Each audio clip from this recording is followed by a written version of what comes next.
¿Qué tal? Les presento la ecuación, la resolución numérica de la ecuación del calor, pero en este caso la resolución implícita.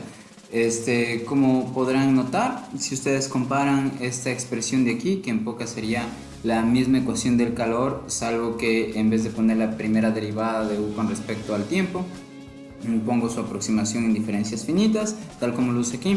Y lo que cambia con respecto al método explícito sería que la segunda derivada con respecto al espacio de u viene dada de esta manera, donde, como ustedes podrán notar, la diferencia con la del explícito es que los términos que están en el numerador del lado derecho tienen superíndices n más 1 en contraste a superíndices n. Entonces esto es de lo que les quiero hablar ahorita, ¿ya? Ya. Entonces el problema básicamente es el mismo, el del método implícito, ¿no? Que vamos a resolver el problema de la ecuación del calor en un alambre, donde sus condiciones iniciales vienen dados por la función f que nosotros conocemos, la discretización del dominio temporal y espacial se lo hace tal cual como en el método explícito. Miren las condiciones iniciales, de frontera de Dirichlet, en este caso en el extremo izquierdo y en el extremo derecho. La temperatura y ambas son cero, al igual que en el explícito. Y asimismo el gamma va a ser una constante que en este caso va a ser la constante de conductibilidad térmica por esta fracción. Ahora, ¿qué es lo que hacíamos antes? Nosotros usamos esta fracción para aproximarnos a la primera derivada de u con respecto al tiempo. ¿Qué es lo que va a cambiar? Lo que va a cambiar es que nosotros vamos a usar ahora esta fracción para reemplazar en vez de la segunda derivada de u con respecto a x. Ya, ahora esta fracción, miren, ¿qué es lo que tiene de superíndice? Lo que tiene de superíndice es n más 1 en contraste a simplemente n como en el método explícito. Esto es justo lo que yo les mencionaba la vez pasada, que el método implícito corresponde a hacer exactamente esto. Que, por ejemplo, en la derivada espacial, yo puedo evaluar mi función en en el nodo temporal en t sub n o en el nodo temporal t sub n más 1, que igual esta fracción va a generar una muy buena aproximación a la derivada analítica de u. Y como expliqué la vez pasada, esto sucede ya que nosotros en el caso de derivar con respecto al espacio, solo los nodos espaciales son los que van a ir variando, como ven aquí j-1, acá está j, aquí está j más 1. Estos nodos espaciales van a ir variando y al igual que las evaluaciones de la función en esos nodos, por lo tanto tenemos una variación en el numerador, pero esta variación se genera al comparar distintos valores de funciones en distintos nodos espaciales, y el nodo temporal en todos los casos sigue siendo va a ser n más 1, ¿sí? Entonces lo que cambió es que de pasar a n pasa a ser n más 1. Eso fue lo que cambió del método explícito con respecto al implícito. Ahora voy a reemplazar en vez de esta derivada esta fracción y en vez de esta derivada esta fracción en esta ecuación, y lo que van a ver es esta fracción en el lado izquierdo y esta en el lado derecho acompañada de una k. Es decir, esto que les estoy mostrando en este momento. Ahora, a partir de esto, miren, esto ya es, digamos, casi un método implícito. Lo único que hay que hacer es reordenar los términos de manera que todo lo que esté las funciones estén evaluadas en tiempos posteriores, es decir, en superíndices n más 1, está en un lado de la ecuación, mientras que las funciones temperatura que estén evaluadas en nodos presentes, es decir, u super n, deben estar solitos al otro lado de la ecuación. Siempre se separa lo posterior y lo anterior, ¿sí? Para poder generar o obtener los valores posteriores, por ejemplo, en base de justo los anteriores, ¿no? Los posteriores en base de los anteriores. Ahora, esto de aquí, miren, fíjense lo que pasa. El t paso acá y tengo el delta x, ¿no es cierto? Entonces voy a tener una constante que va a ser k por delta t sobre delta x al cuadrado, que en pocas es mi gamma, ¿sí? Y entonces voy a tener el rato que a este lado y divido para delta x, ¿no es cierto? Voy a tener un gamma, y ese gamma va a estar multiplicado por este y por este sumando. Eso en el lado derecho, ¿no es cierto? Y lo que va a pasar es que, miren, ustedes pueden pensar que para llegar a esta ecuación lo que hice fue, le pasé al otro lado, entonces pasó así, ¿no es cierto? El único que queda en el lado derecho sin gamma va a ser el u sub j n más 1, que es el que está acá. Luego este va a pasar acá con signo contrario y multiplicado por gamma. Este pasa al otro lado, multiplicado por este va a estar multiplicado por gamma y va a pasar con signo contrario tal como se ve aquí. Y digamos esta de aquí pasa al otro lado con más 2, ¿no es cierto? Gamma, esto, ¿sí? U super n más 1 sub j. Ya, ahora que tenemos esta ecuación, miren, notemos que esto y esto son términos semejantes, entonces yo puedo agruparlos, sacar factor común y la expresión que me quede de esta. Esta ya es la expresión que me va a generar mi método numérico. Miren, esta de aquí, en realidad es un sistema de ecuaciones, ¿sí? Esta expresión es un sistema de ecuaciones porque hay que evaluarla para todos los valores de j y de n, ¿ya? Pero ¿de dónde a dónde irían los valores de j? Al igual que en el método explícito, los valores de j van desde el segundo nodo hasta el penúltimo nodo. Recuerden que en la teoría, ¿sí? Los nodos empiezan desde 0, entonces no puedo poner aquí el j igual a 0, por eso tengo que empezar desde el segundo nodo donde el j va a ser igual a 1, entonces ahí sí puedo poner aquí, ¿no es cierto? Y igual acá, miren, no puedo yo excederme del nodo x sub m para evaluar la función u. Si yo pusiera aquí m, estaría evaluando la función u en el nodo m, si yo pusiera aquí en vez de j pusiera m más 1, ¿sí? Que es la totalidad de nodos que tengo, yo tendría aquí m más 2, ¿no? Entonces en u sub m más 2 pues no existiría, ¿no? Ya, por eso digamos el último nodo y el primer nodo no se van a usar en nuestro método, ¿ya? Ahora, ¿cómo puedo comprobar yo que las ecuaciones están contenidas en este sistema de ecuaciones? Bueno, lo que voy a hacer es notar que, bueno, la primera ecuación que voy a obtener sería si es que yo hago que el j sea 1, ¿sí? Entonces, ya, perdón, hace un momento dije que aquí no puedo reemplazar m más 1, no puedo reemplazar ni siquiera m, si notan, porque el último nodo, recuerden en nuestra discretización espacial, cuando hicimos el método explícito, recuerden, el último nodo era x sub m, entonces si yo tengo un nodo x sub m más 1, pues, o sea, simplemente no voy a tener eso, ¿cachan? No existe ese nodo. Bueno, ya, ahora, por ejemplo, miren, ¿qué pasa si es que aquí el j es 2?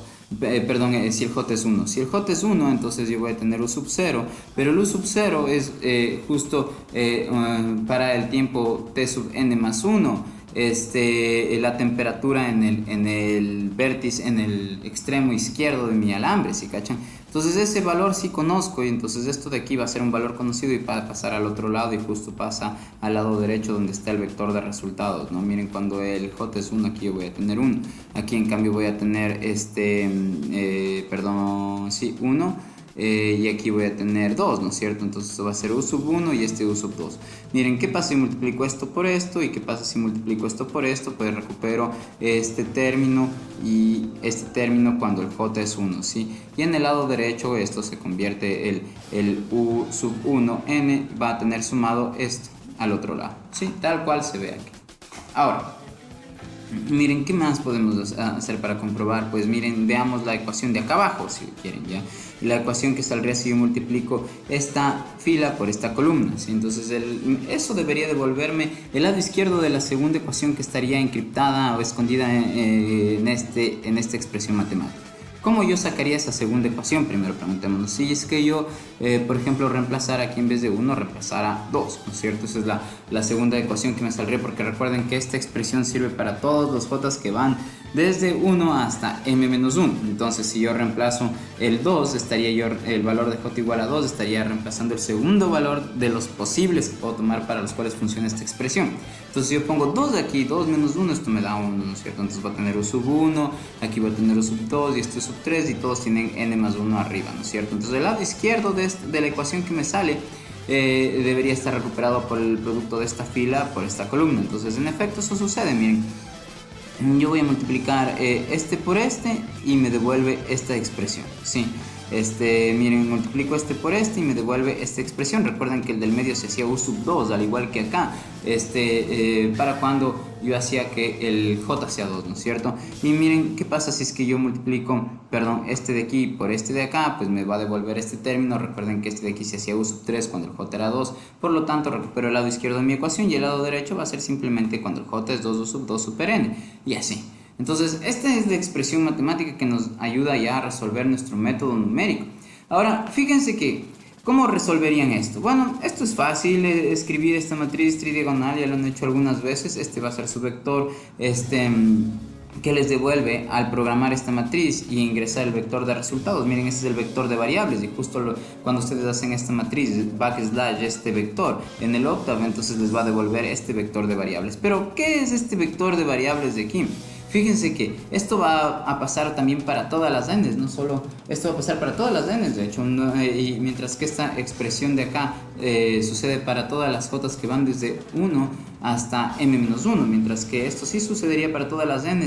¿A qué me refiero? Miren, si ustedes empiezan con el n igual a 0, ¿no?, que es el primer valor que puede tomar su índice temporal, su superíndice en este caso temporal, van a tener, miren, que todo lo que tiene super n, ustedes sí lo van a conocer, ¿sí? Entonces todo esto y todos estos de aquí y este de acá, ustedes van a conocer. ¿Por qué? Porque cuando el n es 0, eso está dado en sus condiciones iniciales. Recuerden, sus condiciones iniciales están aquí. Esto ustedes conocen el f para todos los, cuando tiene el superíndice 0, para todos los j, ¿no es cierto? Entonces, digamos, todos este valor, todos estos y este valor, pues van a ser valores conocidos. Y pueden preguntarse, ¿y esto qué onda, no? ¿Y este de aquí qué onda? Bueno, pues fíjense que ustedes tienen también como condiciones iniciales, ¿no es cierto? Que esto sería la temperatura en el borde, y como condiciones de frontera, perdón, en el borde izquierdo. Esa es la temperatura en el borde derecho, y ustedes conocen eso para todos los tiempos, pues así, esos son sus condiciones de frontera, ¿no? Como lo vimos antes. Bueno, miren sus condiciones de frontera, sí. Esto es para todo n mayor que 0, ¿no es cierto? Entonces, cuando el n pertenece como a los naturales, ¿no? Entonces aquí es 1, 2, 3, así, etcétera, hasta que llega a n más 1, ¿no es cierto? Entonces, fíjense que esto ustedes conocen, por lo que este vector de aquí es completamente conocido para cuando n es 0. Entonces, cuando n es 0, esto es conocido, y lo que obtienen acá, cuando n es 0, va a ser estas mismas funciones, pero para el tiempo 1. Entonces, ¿qué obtuvieron ahí? Obtuvieron la temperatura para el tiempo posterior al inicio, solamente eso. Pero ustedes no quieren saber eso, ustedes no quieren saber solamente cómo es su función temperatura para el tiempo 0 y para el tiempo posterior al tiempo 0, sino que ustedes quieren saber cómo sería la temperatura para el tiempo posterior del posterior, para el posterior del posterior del posterior, y así. Entonces quieren saber para cuando ustedes tengan la temperatura